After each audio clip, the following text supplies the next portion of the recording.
AP Congress ఆధ్వర్యంలో జరిగిన YS జయంతి కార్యక్రమంలో కీలక వ్యాఖ్యలు చేశారు తెలంగాణ సీఎం రేవంత్ రెడ్డి. 2009లో రాజకీయ ప్రస్థానం మొదలుపెట్టిన వైఎస్ షర్మిల 2029లో సీఎం కావడం ఖాయమన్నారు. అదే సమయంలో రాహుల్ ప్రధాని అవుతారన్నారు. ఏపీలో బీజేపీ ప్రభుత్వం ఉందని, బీజేపీ అంటే బాబు, పవన్, జగన్ అని సెటార్లు వేశారు. ఈ రాష్ట్రంలో బీజేపీ అధికారంలో ఉంది. బీజేపీ అంటే బాబు, జగన్, పవన్. ఈ రాష్ట్రంలో ప్రతిపక్షం లేదు.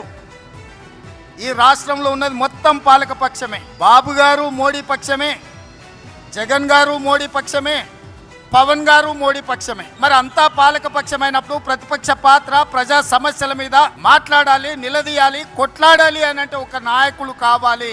ఆ నాయకురాలే వైఎస్ షర్మిల. 2009లో ఈ ప్రస్థానం మొదలుపెట్టి 2029లో ఆంధ్రప్రదేశ్ రాష్ట్రానికి వైఎస్ షర్మిల ముఖ్యమంత్రి అవుతుంది.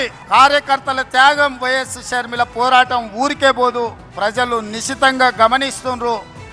2029లో ఈ దేశానికి రాహుల్ గాంధీ గారు ప్రధానమంత్రి అవుతారు. ఆంధ్రప్రదేశ్లో కాంగ్రెస్ పార్టీ అధికారంలోకి వస్తుంది. ఇదే వైఎస్ఆర్ చివరి కోరిక. మరి ఈరోజు ఆంధ్రప్రదేశ్ ప్రజలు నేను అడుగుతున్నా, వైఎస్ఆర్ అభిమానులను నేను అడుగుతున్నా, వైఎస్ఆర్ పేరు మీద రాజకీయ వ్యాపారం చేసే వాళ్ళు ఆయన వారసులా, లేకపోతే నిజంగా వైఎస్ఆర్ గారి ఆశయం కోసం కష్టపడుతూ ప్రతి ఒక్కరికి తెలుసు, బడికెళ్ళే పిల్లగానికి కూడా తెలుసు ఆంధ్రప్రదేశ్లో కాంగ్రెస్ అంటే గెలుచుడు కష్టం సార్, సర్పంచ్ అయినా అని. సర్పంచ్ గెలవడానికి కష్టమైనా పర్వాలేదు, నేను కష్టపడతా అని ముళ్ళబాట ఎన్నుకున్నది వైఎస్ షర్మిల. కాంగ్రెస్ పార్టీ జెండా మోస్తుంది అని అంటే కేవలం వైఎస్ఆర్ ఆశయాన్ని కొనసాగించడం కోసమే ఈరోజు వైఎస్ షర్మిల బాధ్యత తీసుకున్నారు.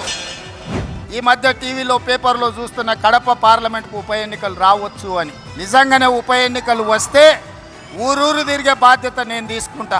కడప పౌరుషాన్ని ఢిల్లీకు చాటే సందర్భం వస్తే కడప జిల్లా వాసుల తరఫున కాంగ్రెస్ పార్టీ జెండా మోయడానికి, గల్లీ గల్లీ తిరగడానికి, అక్కడి నుంచే ఎక్కడైతే పోగొట్టుకున్నామో అక్కడనే వెతుక్కోమని పెద్దలు ఏదైతే చెప్పినరో, ఏ కడప జిల్లాలో కాంగ్రెస్ పార్టీకి దెబ్బ తగిలిందో అదే కడప జిల్లా నుంచి, ఆ గడ్డ మీద నుంచే పోరాటం మొదలు పెడదాం.